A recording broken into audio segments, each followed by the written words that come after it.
Om Shri Ram, Jai Ram, Jai Jai Ram. Om Shri Ram, Jai Ram, Jai Jai Ram. Om Shri Ram, Jai Ram, Jai Jai Ram. The Mahasamadhi day of Param Pujya Papa will be observed by all the devotees on the 13th of this month, that is day after tomorrow. Today is 10th.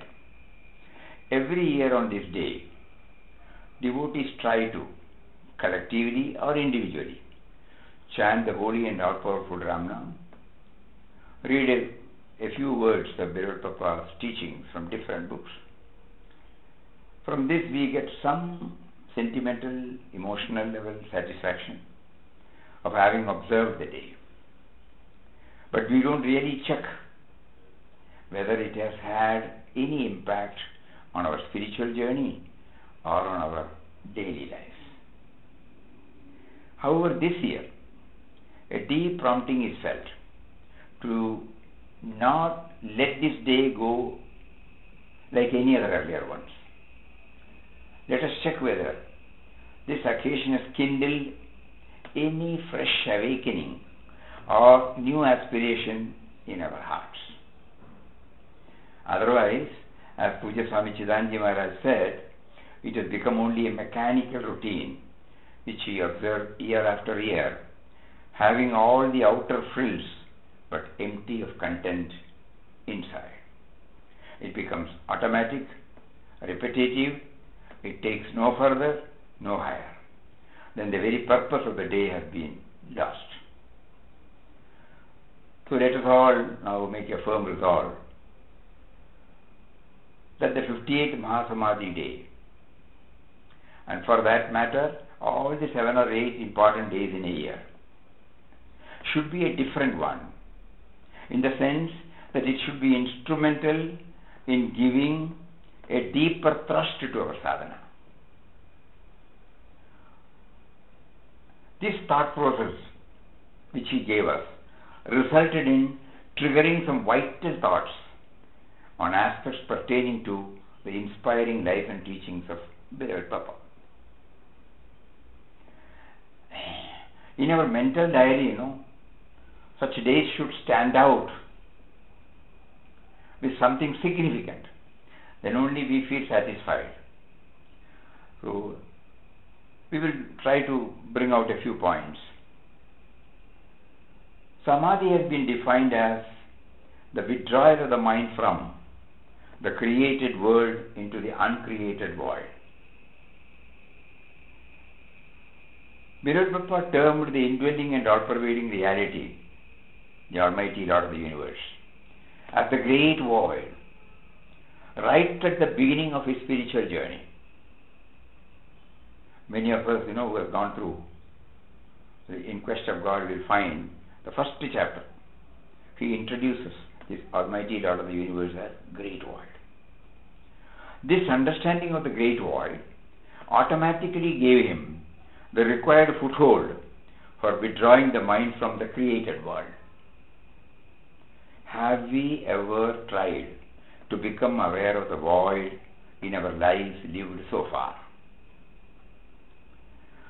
Just like without breathing we cannot exist, without void we cannot exist. Breathing goes on, we are unaware of it. The void is there throughout our life, but we are unaware of it. Just like we become aware of the breathing when we start applying our mind on it, we have been promised that we will also be able to feel the awareness of the void when we go delve deeper into it. Next point, the intensity of the sadhana undertaken by Beloved Papa from 1920 onwards is a perennial source of inspiration to all aspirants. Have we been able to gauge where we stand on our sadhana, even if it is just 10% or 5% of what he did? We have been associating closely with many of his writings, whether it stays as a writing as such or whether it is slowly percolating.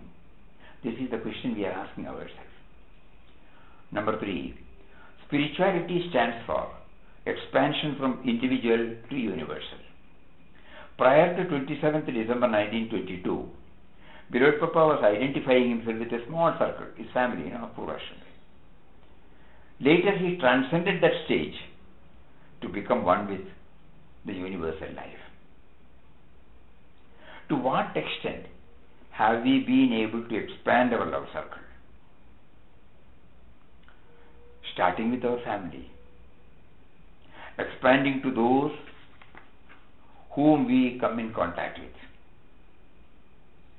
Have we been able to give love and respect to at least some of the creations, animate and inanimate? This is very important. Not only the human beings, some part of his creation which is in the form of animate and inanimate. Slowly stretching ourselves, becoming one with it. Have we been able to give some thought to the fact that nothing is irrelevant, nothing is insignificant, nothing is unimportant, nobody is irrelevant, nobody is insignificant, nobody is unimportant? Again, another point. Time and again we have been told by Birot Papa to harmoniously blend bhakti and jnana in our sadhana. Birot Papa's devotion to the Lord was the quintessence of this blend. Something unique. He calls it as parabhakti. His devotion was not merely confined to any particular form, but was channelized to the Lord, manifested in all the creation. So bhakti is there, bhakti is not centered on a particular form. It doesn't get localized. To achieve this, the non-dual aspect, Advaitic aspect, was also aiding. In many of his letters, articles, we can find that personal, impersonal, saguna, nirguna, savikalpa, nirvikalpa. So many words he used, and he brings out explanation. To what extent have we been able to translate this in our lives? Normally we develop devotion to a particular form, particular deity. Traditionally we must have been following it. It's perfectly alright for us. But this should enable us to feel the presence of the same deity in the hearts of our creation. How do we do that? Have we ever tried? How is it possible? Another one. Birot Papa became one with the Lord. Though he became one with the Lord, that is, indwelling and all-pervading reality, still he was able to maintain a mysterious relationship with him, which is explicit in the heart-pouring of the cave as mentioned in Quest of God. Though Ramdas and Ram are one, Ramdas would like to remain as a child or servant of Ram. It's a beautiful relationship. Because the sense of individuality still exists, One with Ram means one with the impersonal aspect. But at the same time, the personal aspect is also there. It is very difficult for our intellect to conceive of this idea. But through Papa's life and teachings, we might be able to get some clarity. This teaches us that though the Lord and the devotee become one at the highest level, the devotee can still maintain a blissful relationship with the Lord through regular communion.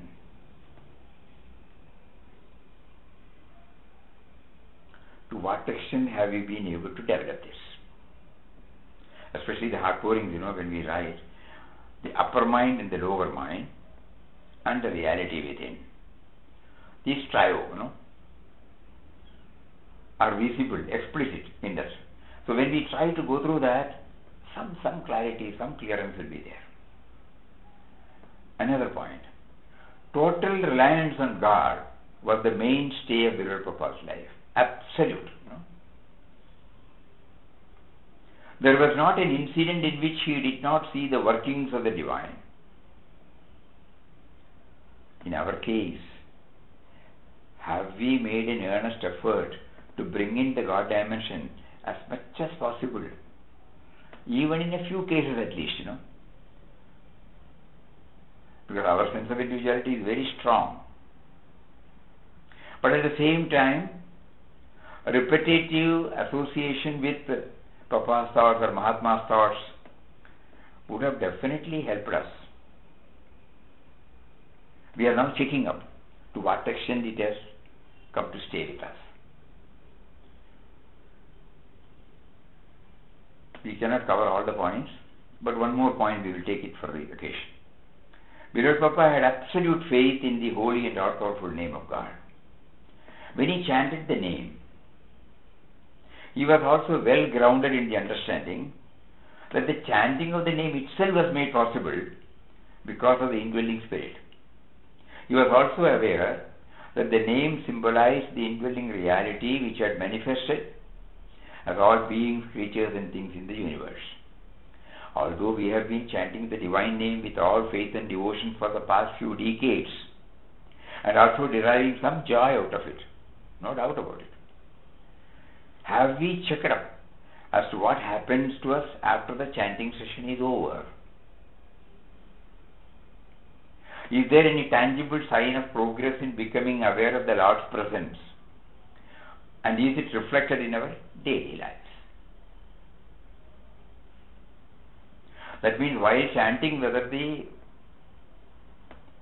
process is going on, there could be so many such questions like this, which could arise in our heart only when we are dead earnest in our quest. If we try to get answers to any or some of the above and make resolves to live up to them, we will then feel that we have truly observed the Mahasamadhi day.